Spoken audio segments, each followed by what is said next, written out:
YouTube channel tech job आंसू पे। आइए शुरू करते हैं। आज का हमारा टॉपिक है डिफरेंट सपोर्ट इंजीनियर का इंटरव्यू क्वेश्चन मैं बना रहा था और उसका सेकंड पार्ट है ये, ठीक है? आइए शुरू करते हैं। सेकंड पार्ट जो 50 प्लस क्वेश्चंस का मैंने डाला था, फर्स्ट पार्ट मैं अपलोड कर चुका हूँ, सेकंड पार्ट मैं भी शुरू कर रहा हूँ। तो अपना क्वेश्चन है नेटवर्क कनेक्टिविटी ट्रबल शूट कैसे करेंगे? तो check physical connections, verify network adapter settings and test connectivity with ping and trace route. मतलब पिंग आ रहा है कि नहीं हुआ, तो मैं रिचेबल हो रहा हूँ या नहीं हो रहा हूँ, ठीक है? Check IP configuration, disable firewall temporarily और to rule block out blocking, ठीक है? मैं रूल ब्लॉक करके चेक करूँगा हो रहा है या नहीं हो रहा है, ठीक है? रिस्टार्ट नेटवर्क डिवाइस, रिस्टार्ट करूँगा राउटर को, मॉडेम को, check for IP address conflict two IP address तो नहीं हो रहा है, सिक्योरिटी एंड प्राइवेसी चेक करूँगा, ठीक है? नेक्स्ट क्वेश्चन है what is the two factor multiplication two F A. तो टू फैक्टर मतलब ऑथेंटिकेशन क्या होता है? Two factor authentication is a security process that require user to provide two different authentication factor to verify their identity. This typically involves something the user known मतलब like a password and something the user has like a mobile device and security token. Cloud पे हम लोग भीम बनाते हैं तो उसका एक mobile में ऐप आता है ऑथेंटिकेशन करके, ठीक है? और वो हम डालते हैं यहाँ पे, ठीक है? वो कोड फिर हम लोग उस पे भीम पे व्यू कर पाते हैं, वहाँ रीचेबल हो पाते हैं, ओके? नेक्स्ट क्वेश्चन है अपना रिस्पॉन्डिंग टू मालवेयर। रिस्पॉन्डिंग मतलब रिस्पॉन्ड कर रहा है नहीं कर रहा है इसके बारे में। तो isolate the affected computer from the network, run a full system scan with up to date antivirus software and update operating system and software to patch possibility, remove any specific programs or browser extensions, check for and remove setups, etc. Next question है principle of latest least privileges. So the principle of least privilege is a computer security concept in which a user to given the minimum level of access or permissions needed to perform their job functions. This help limit the potential damage from accident, error, or malicious actions. Okay. uh, why update software update का क्या है? तो regular software update and the patches are secure because they fix security, personalize, improve system stability, and add new feature and functionality, enhance performance, ensure capability, the new hardware and software capability with registry requirement. Okay. Dealing with angry users. Remain claim the professional listening actively to their concern, empathize with their situations, apology of any impairments, focus on finding a solution, clearly explain the step you take to resolve the issue, follow up to ensure the problem is resolved. Next question है priority support request. Suppose that कि आप office में काम कर रहे हो या किसी वर्क कर रहे हो, मतलब किसी कोई टिकट पे काम कर रहे हो आप। जैसे सपोज टिकट है कि आपका सर्वर का फाइल सिस्टम बढ़ गया है, कैसे आप लोग फिर डिलीट करोगे, कैसे उसको खाली करके आप टिकट क्लोज करोगे। तो आपके कोई सीनियर आते हैं और बोलते हैं कि पहले ये काम करो अर्जेंट है, ठीक है? फिर दोनों कैसे हैंडल करोगे? अधिकांश क्वेश्चन पूछे जाते हैं आपसे इंटरव्यू में। तो assess our urgency and impact of each issue, consider any service level agreements, evaluate the capacity and estimate time to resolve, take into account the user role and responsibility, communicate expected resolution times to user, escalate critical when the necessary, regularly response priority as a new request come in, and help to senior engineer L2 and L3, some engineer helping for resolve the issues. Okay. Staying updated on tech मतलब कैसे आप अपने आप को update करोगे, ठीक है? तो read technology, blog and news site and participate in online forums and communities, attend webinar and virtual conference, and complete relevant certificates and also um, and also work join class and relevant course and certifications. Okay. Remote desktop tool कैसे आप किसी को remotely help कर पाओगे? Suppose आपका कोई दोस्ती है जिसे कोई इशू आ रहा है लैपटॉप में, तो TeamViewer, AnyDesk, okay, Zoom meet, LogMeIn, बहुत सारे ऐसे होते हैं सॉफ्टवेयर, जिससे आप उनको उसको ऑन टाइम सपोर्ट कर पाओगे, इशू रिज़ॉल्व कर पाओगे, ठीक है? रिमोट कनेक्शन इशूज़ को कैसे आप सॉल्व करोगे? तो जो रिमोट होंगे उसको चेक इंटरनेट, फायरवॉल चेक करेंगे, रिमोट सर्विसेज़ को देखेंगे एक बार। Verify internet connectivity on both end, दोनों एंड पे इंटरनेट का कनेक्टिविटी प्रॉपर है या नहीं है। तो चेक फायरवॉल सेटिंग चेक करेंगे। Ensure the remote access services is running, उसको चेक करेंगे। Verify user credential and permission, user को वेरीफाई करेंगे जो यूजर क्रेडेंशियल डाल रहे हैं वो है या नहीं है। Test with alternate remote access tools, check for any VPN issues. Okay, next question है अपना रिमोट सपोर्ट सिक्योरिटी।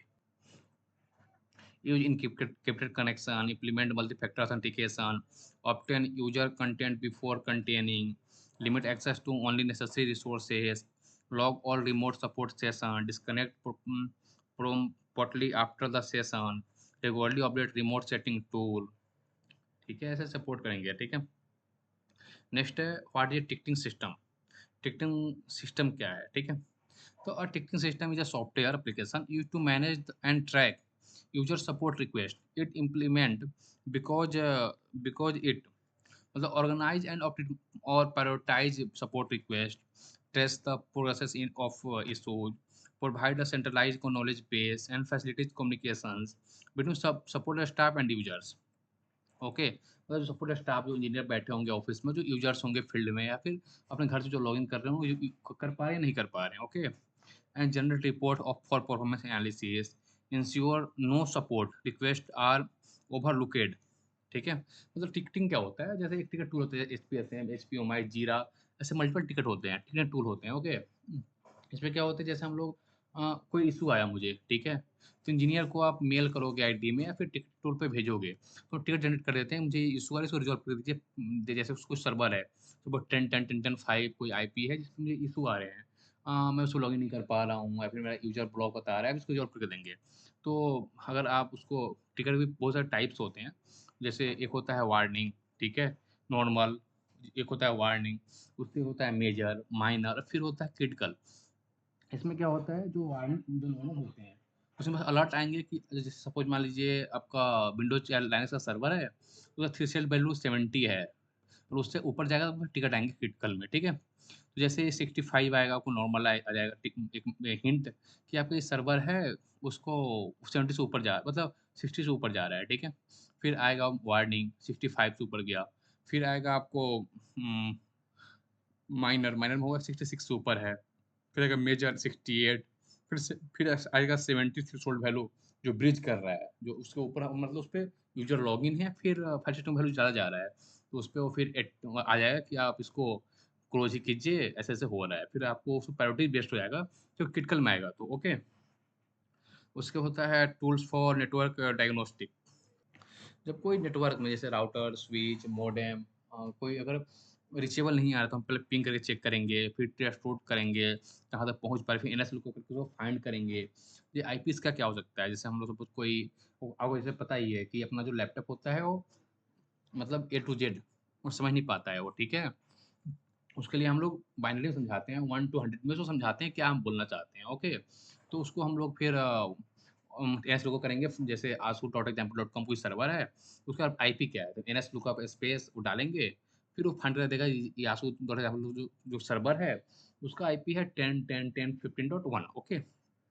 फिर रिमोट इवेंट व्यूअर चेक करेंगे, फिर नेटवर्क मॉनिटरिंग सॉफ्टवेयर होता है जैसे इग्नाइवोस, वायरसैक, ये कहाँ तक रीचेबल हो रहा है, कौन रीचेबल है, कौन नहीं है, उस पे हम सर्च करें देखेंगे।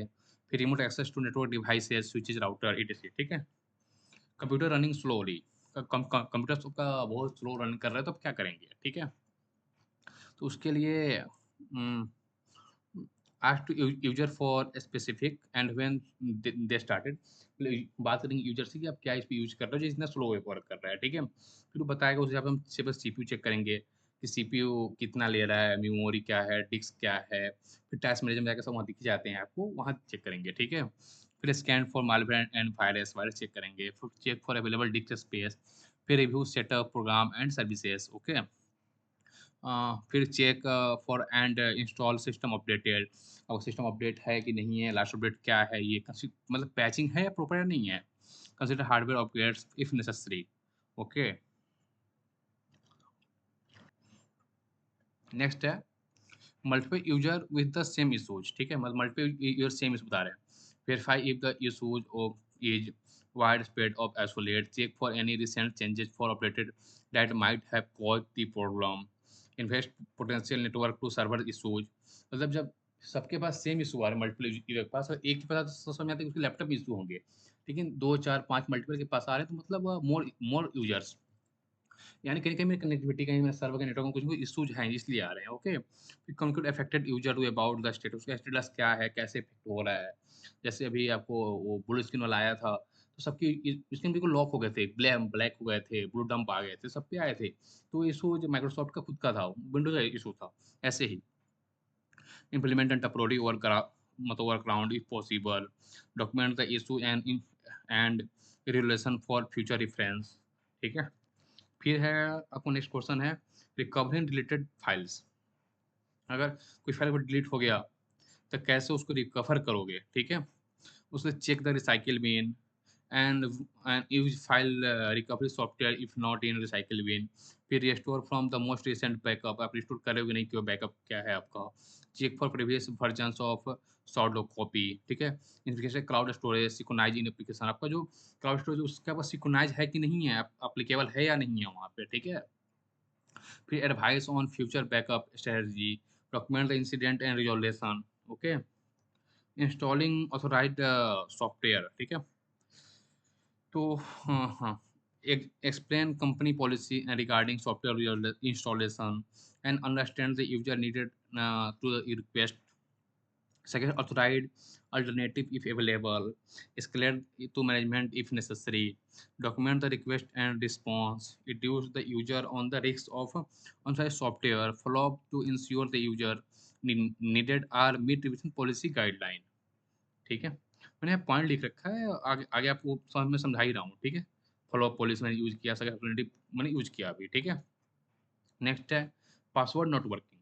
अगर आपका लैपटॉप में आपका पासवर्ड नहीं ले रहा है, फिर क्या चेक करेंगे आप। फिर वेरीफाई द यूजर आइडेंटिटी, आपकी यूजर आइडेंटिटी वेरीफाई करूंगा।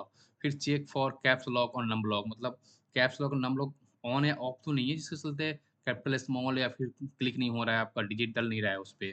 फिर ठीक है, फिर ensure the account is not locked out, ठीक है। फिर verify on another computer off to rule keyboard issues, क्या वेरीफाई करूंगा कि अनदर में तो नहीं आ रहा है ये इशूज। फिर चेक इफ द पासवर्ड है एक्सपायर। फिर क्या कि होता क्या है कि जैसे हम लोग विंडोज और सर्वर और लाइनक्स सर्वर की जब बात करते हैं, तो एक पॉलिसी लगी होती है वहाँ पे। लाइनक्स में मोस्ट प्रॉब्ली 70 डेज होते हैं और विंडोज में कुछ 40 या 45 डेज लगे होते हैं, ठीक है। उसके बाद पासवर्ड आपका एक्सपायर होता है, आपको दोबारा बनाने पड़ते हैं।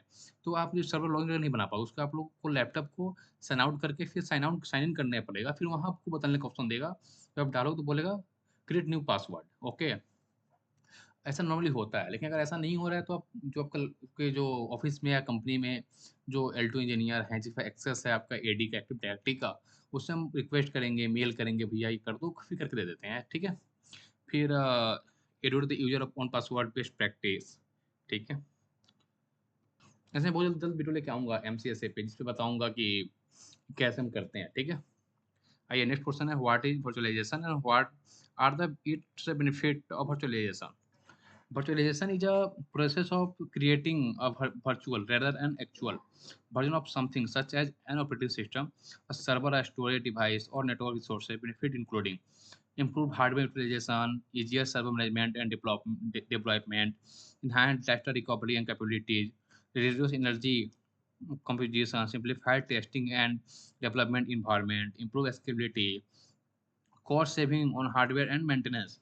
सबसे बड़ी बात क्या है वर्चुअलाइजेशन की, जैसे हम जब डीसी रेडी करते हैं, जब हम डीसी रेडी करते हैं, हार्डवेयर जब बनाते जब हार्डवेयर मतलब सेटअप करते हैं, उसमें स्पेस चाहिए होता है, इंटरनेट चाहिए होता है, फिर इंजीनियर में लाना होता है, डीसीओ जो मैनेज करती है उसको, और ऐसे क्या है इस तरह से कॉस्ट में बच जाते हैं, ठीक है। क्योंकि सब वर्चुअलाइजेशन हो जाता है, सब सब वर्चुअल होते हैं अपने पास, ठीक है। तो होता है what is active directory. Active directory क्या है? Active directory is directory service development bye Microsoft for Windows domain. मतलब इसको ना माइक्रोसॉफ्ट ने डेवलप डेवलप किया था, और ये सेंट्रलाइज लोकेशन पर जिसे हम सारे मैनेज करते हैं। जैसे मान लीजिए अगर आपका एक लैपटॉप है, वो लोकल हो गया, मैनेज करना ईजी है। लेकिन अगर आपके पास 50 लैपटॉप हैं, 20 लैपटॉप हैं, कैसे मैनेज करेंगे? उसके होता है एडी, एक्टिव डायरेक्टरी, ठीक है? जो सबको एक AD only active directory manage करता है। चाहे लैपटॉप, चाहे कंप्यूटर, एक एडी मैनेज करता है, जो रूल लगाया पॉलिसी को फॉलो करने होंगे। जैसे अगर होता क्या है, अगर लगा दोगे पॉलिसी की एल इंजीनियर को, और आप नहीं खोल टास्क में तो नहीं खोल पाएगा वो। जो आप लगाओगे वही कर पाएगा, okay? Centralized user and computer account management, group policy implementation, resource access control, single sign-on capability, organization network resources, providing a framework for other directly enabled application. More मतलब multiple से इसके works हैं, okay? नेक्स्ट है अपना difference between red zero and red one. क्या difference है? Red zero जो होता है स्ट्रिपिंग ऑफ परफॉर्मेंस होता है, जैसे मिनिमम डिवाइस 2 होते हैं। रेड वन जो होता है माइनिंग फॉर रिडेंसी होता है, इसके मिनिमम डिवाइस 2 होते हैं इसमें भी। रेड 5 जो होता है इसके स्ट्रिपिंग विथ पैरिटी होता है, मिनिमम डिवाइस कम से कम 3 होते हैं, ठीक है? और फॉल्ट टॉलरेंस भी सबके हैं, जैसे अगर बात करें इसका रेड वन का तो कोई फॉल्ट टॉलरेंस नहीं है ऐसे, ठीक है? लेकिन यहाँ पे मैं लिख रखा हूँ ऑलरेडी नन। अगर रेड वन की बात करें तो कैन सर्व ड्राइव फेल्योर, तो कभी ड्राइव फेल्योर हो जाते हैं इसके। जबकि अगर रेड 5 की बात करें तो कैन सर्व ड्राइव फेल्योर, मतलब सब कुछ कोई ना कुछ हैं, 1 एंड 2 कुछ कुछ ऐसे इसके डिजिट होते हैं। बाकी मैं इसका लंबा वीडियो एक लेके आऊँगा रेड पे बहुत जल्द अपनी चैनल पे। नेक्स्ट क्वेश्चन है what are VLANs and their benefits. VLAN के बेनिफिट क्या है? VLAN जो होता है वर्चुअल लोकल एरिया नेटवर्क्स होते हैं, are logical subdivision of a switch that allow you to group network devices together even if they are not on the same physical switches. Benefits include improved security by isolating traffic, better network performance through reduced broadcast domain, easier management of user group, flexibility in network design, cost saving by reduce the need for physical switches. Okay. Next question है अपना incremental and differential backup क्या होता है? Incremental backup जो होता है backup only the data that has change since the last backup of any type and faster backup time and less storage space, okay? ये होता है इंक्रीमेंटल। एंड लास्ट होता है longer restore times as all incremental backup as are needed.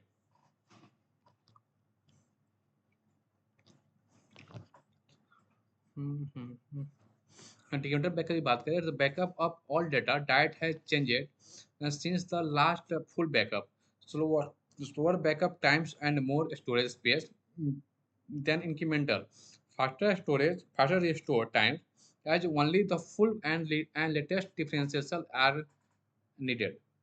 इसकी restore speed भी होती है, slow होता है, एनीडॉल होता है, फास्ट नीड टू होता है, मतलब आप बहुत सारे कर सकते हैं। स्टोरेज नीडेड भी होते हैं, मिनिमल होता है, मोर देन इंक्रीमेंटल होता है, आप देख सकते हैं इसको, ठीक है? बाकी मैं इस पे वीडियो लेके आऊँगा एक बहुत जल्द इस टॉपिक पे भी। नेक्स्ट है what is group policy in Windows. मैं थोड़ा देर पहले बात कर रहा था, ग्रुप पॉलिसी लगाते हैं जैसे अगर एल वन इंजीनियर अपने कंपनी में है, जो सीपीयू को या फिर टास्क मैनेजर या फिर प्रिंटर नहीं एक्सेस कर पाएगा तो नहीं कर पाएगा, यही हम लगाते हैं पॉलिसीज। तो होता क्या ग्रुप पॉलिसी बेसिकली होता क्या है? Group policy is a feature of Windows that provides centralized management and configuration of operating system, application, and users setting in an Active Directory environment. It allows administrator to enforce security setting, install software, distributed, updated, configure user environment, manage network resources. Okay, जैसे आप लोगों ने notice किया होगा engineer को जो मिलते हैं लैपटॉप, उसमें किसी में यूएसबी पोर्ट काम नहीं करता है, पेन ड्राइव यूज नहीं कर सकते हो आप, उसमें कोई डेटा व्हाट्सएप लॉगिन नहीं कर सकते। ये सब ग्रुप पॉलिसी के कारण होता है, ग्रुप पॉलिसी लगे होते हैं ऑलरेडी, आप नहीं कर पाओगे तो नहीं कर पाओगे, क्लियर कट बात होती है उसके अंदर, ठीक है? नेक्स्ट है step to migrate user a new computer. तो backup the user data from the old computer, document installation software and setting, transfer data to new computer network external drive, और migration tool, install necessary software on the new computer, and install necessary software on the new computer and configure user settings and performance, connected and configure peripheral, verify functionality and data integrity on the new system. Okay. Next question है proxy server और VPN में क्या difference है? Proxy server जो होता है act as an intermediately for request for clients and it can provide caching, filtering, and immunity, and typically used for a specific application, example web browsing. तो VPN जो होता है, create a secure encrypted tunnel for the all network traffic, provide storage privacy and security, can be used for all types internet traffic, often used for remote access and corporate network. अगर बात करें VPN की, जैसे हम office में बैठे, मेरा office suppose USA में है, मैं इंडिया में बैठा हूँ, तो उसको मैं रिमोटली एक्सेस कर पाऊंगा, ऑफिस के नेटवर्क में जाके मैं वो काम कर पाऊंगा, इसलिए हम VPN यूज करते हैं। बात करें प्रॉक्सी सर्वर की, प्रॉक्सी सर्वर एक सिस्टम या राउटर होता है जो यूजर और इंटरनेट के बीच गेटवे काम करता है, इसके मीडियम भी कहा जाता है। प्रॉक्सी सर्वर के कई फायदे हैं, जैसे बताएं तो ब्लॉक वेबसाइट तक पहुंचने में मदद मिलती है। कोई वेबसाइट ब्लॉक है तो प्रॉक्सी से वहाँ पहुंच सकते हो, ठीक है। प्राइवेट नेटवर्क या साइबर अटैक को रोका जा सकता है, इंटरनेट और यूजर को पहचानने और आईपी एड्रेस कुछ पाई जाती है। मतलब जो जब मैं अपने लैपटॉप पे जाता हूँ प्रॉक्सी पे, तो वहाँ मेरा यूज़र नहीं, मेरा आईपी नहीं दिखता है वो, ठीक है। वहाँ एक वर्चुअल आईपी क्रिएट होती है जो वहाँ दिखता है, ठीक है, जो हिडन होती है मेरी आईपी। वेबसाइट को पता नहीं चलता है कि कौन उसे कहाँ से एक्सेस कर रहा है। जैसे कोई वेबसाइट है asu.com है, और वो मैं प्रॉक्सी से लॉगिन कर रहा हूँ, उसको पता नहीं चलेगा कौन लॉगिन कर रहा है, कोई आइडिया नहीं लगेगा उस पर, ठीक है। इंटरनेट बंद होने पर भी काम चल जाता है, वहाँ पे इंटरनेट चलता ही नहीं है, बिकॉज प्रॉक्सी जब लगाओगे आप, तो सेटिंग होता है, गूगल में जाओगे, राइट सेटिंग के अंदर प्रॉक्सी लिखोगे, वहाँ प्रॉक्सी का आईपी डाल दोगे, हो जाएगा वो, ठीक है। तो प्रॉक्सी सर्वर के बहुत सारे फायदे हैं। प्रॉक्सी सर्वर के जरिए किसी ब्लॉक वेबसाइट को खोलने के लिए इंटरनेट पर यूजर की पहचान करनी को छिपाई जाती है, और कोई ऐसा आईपी एड्रेस दिखाया जाता है जिससे वो वेबसाइट ब्लॉक ना करे, जो उसके पास रेंज होंगे उसी में से आपको फेंक दिया जाएगा, लो यही आपका है, ओके। यही इसके मल्टीपल वर्क्स हैं। बाकी मैं इस वीडियो प्रॉक्सी पर VPN पे मैं सबसे वीडियो लेके जरूर आऊँगा आप लोगों के लिए। मैं बात करूँ VPN का, VPN जो होता है वर्चुअल प्राइवेट नेटवर्क होता है, VPN की फुल फॉर्म। VPN इंटरनेट के लिए जगह डिवाइस के बीच निजी नेट मतलब पर्सनल नेटवर्क कनेक्शन बनाता है। इंटरनल नेटवर्क बन जाते हैं, निजी पर्सनल बन जाते हैं, ठीक है। ये कनेक्शन इंडिकेटर की तरह काम करता है। VPN के जरिए यूजर का आईपी पता छिपा रहता है, यूजर क्या है, उसे खुद का आईपी भी होता है उसका भी। इससे यूजर को इंटरनेट या कॉर्पोरेट के संसाधनों तक पहुंचने में ऑनलाइन में हिडन होती है, मतलब सिक्योरिटी पर मिलती है, ठीक है। VPN का इस्तेमाल सार्वजनिक नेटवर्क पर सुरक्षित और ट्रेस करने के लिए किया जाता है। VPN डेस्कटॉप, लैपटॉप, स्मार्टफ़ोन के लिए भी हैं, सबके लिए उपलब्ध है।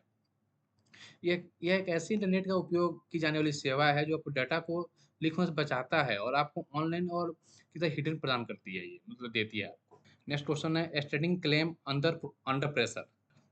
अ, taking deep breath and maintaining compromise, breaking down complex problem into a smaller migrable tasks, priority issue based on urgency and impact, and communicating clearly with affected user and team members, focusing on solutions rather than dwelling on problems, taking a short break in if needed to maintain focus, remaining past success in handling difficult situations। ये मैंने आपको hint दिया है, बाकी आप ऐसे खुद से लाइन बना सकते हो बोलने के लिए, ठीक है। नेक्स्ट क्वेश्चन है what does desktop support technical do. What does desktop support technician do, ठीक है। मतलब क्या करता है desktop support technician, provide technical assistant to user for of desktop system including hardware and software troubleshooting, installation, maintenance, and upgrades. They ensure end user can work efficiently by resolving IT-related issues properly. This often includes configure peripherals, supporting network connections, and educating user about best practice. Okay, मतलब जितने भी issues होते हैं उसको resolve करते हैं ये लोग, ठीक है। How do troubleshoot a computer that won't start? Check the power sources, ensure the computer is connected to a working power outlet and the power cable is secure, and inspect hardware, verify the power supply unit PSU, look for LED indicator, and listen for fan on hard drive sounds, and disconnect peripheral, remove external device to rule out conflict. Check internet component, open the case if authorized to check for loose cable, RAM settings, and or hardware damages. Test with a booting device. If the issue persists, use a bootable. Check USB to check for hardware और OS issues. Next question है step for a slow computer issue. मैंने ऊपर बताया भी है इसको, लेकिन चलिए दोबारा देखते हैं इसको। Identity running program, check for task manager and resource hogging application, free up system resources, end unnecessary tasks of process and end of tasks, and then end of tasks, sorry. Check disk space, ensure there is enough free storage. Scan for malware, run antivirus or anti-malware scans. Update the system, apply updated to the OS and drives. Tax maintenance, perform disk cleanup and defragmentation from HDD. Access hardware, check for synchron or assigned hardware such as a failing hard drive or insufficient RAM. Okay. Next है how to fix printer not working. आपका printer not working तो क्या करोगे आप? Verify verify verify connection, ensure the printer is powered on and connected to the computer network. Check the printer cube, clear any stuck job in the printer cube. Inspect printer status, look for error light to messages on the printer display. Randomly use the printer troubleshooting tool of or the system troubleshooting features. Update drive, ensure the printers drive are installed and updated. Test with another device, confirm if the issue is with the printer or the computer. And next है step of computer connectivity issue. मैं बताया आपको network connectivity क्या है, लेकिन दोबारा देख लेते हैं एक बार। Check and physical connection, verify the cable are connected properly on or the Wi-Fi signal or strong. Ping the gateway, confirm connectivity to local router. Check IP configuration, ensure the IP setting. A connected example DSCP static. Restart device, restart the computer router or modem. Test another device, determine if the issue and device specific. Flush DNS, clear DNS cache using ipconfig found DNS on Windows. Updated network drive, ensure the network adapter driver are up to date. And next है how do handle a frustrated user. मैं बताया आपको stay clear, listening clearly and the issue explain and provide a flow up. मतलब आपको दोबारा बता चुका, please ऊपर देख लेंगे एक बार, ठीक है। मतलब लिसन एक्टिवली करना है, आराम से सुनना है, उसके बाद को ध्यान देना है, उसको स्टेप टू स्टेप क्लियर बतानी है, ठीक है। प्रायोरिटी मोटिवेशन क्वेश्चन ऊपर दे चुका मैं, सॉरी दोबारा यहाँ पे आइए कि जैसे अगर प्रायोरिटी है, दो काम एक साथ आ गया है, कौन सा ज़्यादा इंपॉर्टेंट है, किसी का प्रोडक्शन टाइम में इम्पैक्ट आ रहा है, उसको देखूंगा, फिर उस पर वर्क करूंगा। जिसमें ज़्यादा इम्पैक्ट है पहले मैं वो काम करके निपटाऊंगा, फिर दूसरे काम को करूंगा, ठीक है। नेक्स्ट है difference between domain work group and home group. ये क्वेश्चन आपका उससे MCSS से है, इसको देखते हैं। Domain a centralised network where computer share common policy and user condition manage by a server. Example business setting, मतलब एक सबसे ऊपर बैठा हुआ है डोमेन जो आपके सारे कंप्यूटर लैपटॉप का हैंडल कर रहा है एक साथ, तो बोले डोमेन। जो मल्टीपल कंप्यूटर लैपटॉप के साथ मैनेज करे, मैं पॉलिसी को डोमेन बोलते हैं, ठीक है।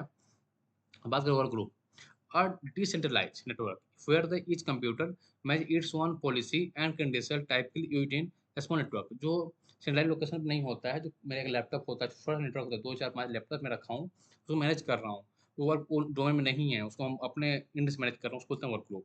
होम ग्रुप क्या होता है? a simplified network setting option for Windows discontinue is in recent version and designed at home users to share file and printer easily। ये होम ग्रुप है, जो मतलब एक दो लैपटॉप हैं, एक सिंप्लीफाइड नेटवर्क शेयरिंग कर दिया, फोल्डर पर राइट क्लिक किया, एडवांस में प्रोपर्टीज के एडवांस में गया, वहाँ शेयर कर दिया, फोल्डर को मैं वहाँ से ले पा रहा हूँ, ये होम हो गया, बिल्कुल बेसिक हो गया ये। Backup and restore process, identity backup method.